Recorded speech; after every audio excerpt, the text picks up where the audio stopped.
Here's my review of Miraculous Ladybug Season 4 Glaciator 2. Pardon the voice. Um, it's a very, very good episode. It's probably one of my favorites of Season 4 since the earlier parts of Truth and Lies, and Gang of something or other, Hard Feelings, I think it was. And, so the first early part of the season I really did like. The rest of them not so much because it's more of lore filler, more or less. This is the one I actually feel like they actually examine their relationship, or at least their dynamic between the two leads. Now, this is a sequel, so you see a good contrast between, or continuing contrast between Marinette and Cat Noir, called the shipping called dynamic called Marichat. We see that Marichat doesn't have any hang-ups or conditions. They're just two people that kind of are longing for someone, but not each other. Unbeknownst to them, they are each other. So, the continuing adventures of that, Marinette is trying to come up with a speech to convey her feelings to Adrian. Meanwhile, Adrian has Chat Noir. Uh, and it's the opening is fantastic. When we get to the opening, is that the Glaciator gets transformed again because, unbeknownst to our heroes, they were voted somehow finally the couple of the year. I'm surprised, they didn't say that. What's his face? Hawkmoth was behind it. I was absolutely certain that it was behind it when I saw the damn billboards and zeppelins that are not sporting the Red Hoods from Bank Heist, because they have their own zeppelins. But anyway, they're surprised by this, and Andre is upset because he is wrong. He's pretty much prides himself on his brand of getting ice cream right. He's the maker of lovers, so he's somehow wrong about this, and that's what got him upset. And so uh, the tabloid saying this is this time when they kissed. This is this time when they kissed. His them being affectionate, and Marinette pointing out. He goes, "I was trying to save him from Dark Cupid. Her memories were erased in this one." He goes, "Now you're blaming it on the supervillain that you're not in love." And Cat Noir says, "Well, maybe if we kissed again, then maybe we'll get our memories back."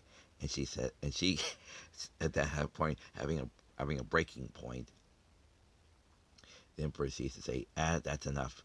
Back to your basket with you, kitty cat." So she throws him into the trash bin at the park, and then proceeds to defeat the glaciator off camera or off screen, and then has a bit of a sit down with Cat, where he breaks down and says, "Okay, fine, I'll stop, chasing you," and then goes home and deletes his videos.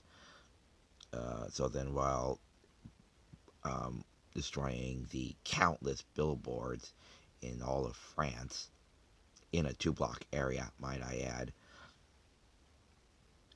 um, Marinette then says that she wants to, convey her feelings, and has Shaq come in and be a stand-in and evaluate her poem speech thing, confession. He's saying, "No, you're trying too hard." Basically, is what it boils down to. He said, "Look, you can take your mind off us. Let's just go to the cinema." So we see the dynamic of them just kind of talking about themselves. Unbeknownst to them, they are talking about themselves, but they're kind of talking about their parts of their dynamics, and they get along very well. They laugh a lot, and then the ending part, which is actually earned at the end, because she keeps trying with the rehearsal after rehearsal after rehearsal, trying to get this right. And it's kind of funny watching her trying to get through this and getting interrupted like halfway through each time by something or other. Um, but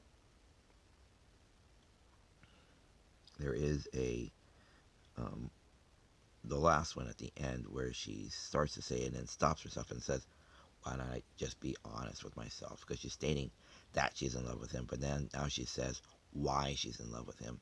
She says, ever since the first day we met, unbeknownst to she's talking to Adrian, is that the day we first met, I brushed you off because you were friends with Chloe. So therefore, I thought, well, clearly you're an asshole because you're clearly friends with an asshole, you know. but you've shown your compassion, your kind-heartedness, you know. So she fell in love with because he's a good guy. He earns it. And I've been trying to tell you that all this time, but I keep getting tongue-tied, and I just can't, tell you until now. I love you, but she never actually states it. Actually, the stand-in name originally was Cat Noir, and then she says Gold Button or Gold Baton. I can't remember what the accent if she's saying button or baton, but it's just really funny, this running gag throughout about a good portion of the episode. But yeah, she finally says why she's in love with him. But this is the part where I like after a moment, have a head scratch of, well, now wait a minute.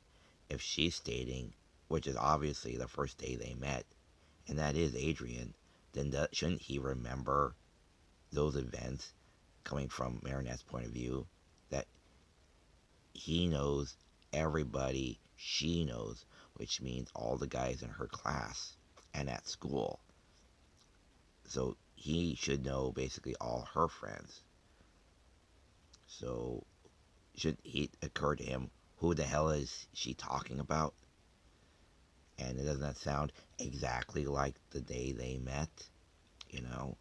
So I'm a little surprised that he didn't connect the dots, even afterwards. Like it didn't solely start to occur to him or have a thought about that.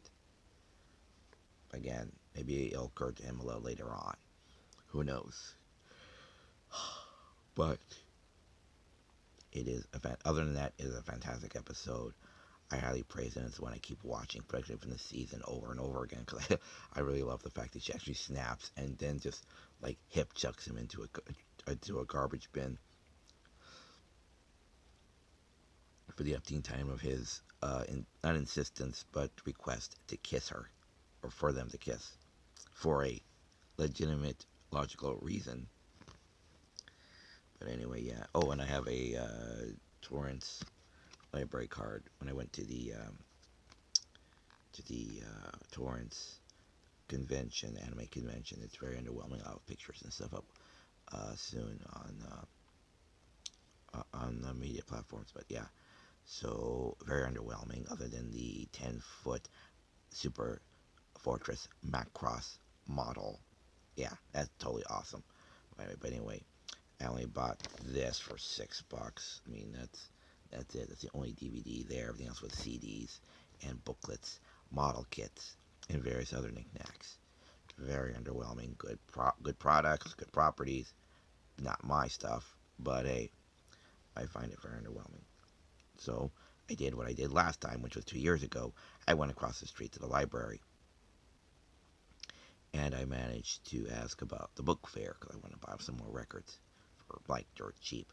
So I got that, and I asked about, is there a DVD section? Is like, yeah, we have the more adult section downstairs, and we have the kids section upstairs. Now I've never been upstairs, not that I can remember. And so I went upstairs and I found this whole kids section. So I went and I got these couple of DVDs, just some stuff, the Ranma OVAs pretty much. And I got some stuff there, so I decided to get a library card so I can at least at times go and rent stuff for a week. Now it kind of makes me wish I had a Blu-ray player again still, but yes, someday. Anyway, point is that I got more out of going to the library than I did get to a convention. Yeah, I know, right? Because they had a huge anime or anime/cartoon kids section, even though some of those should not be for children, particularly Overlord.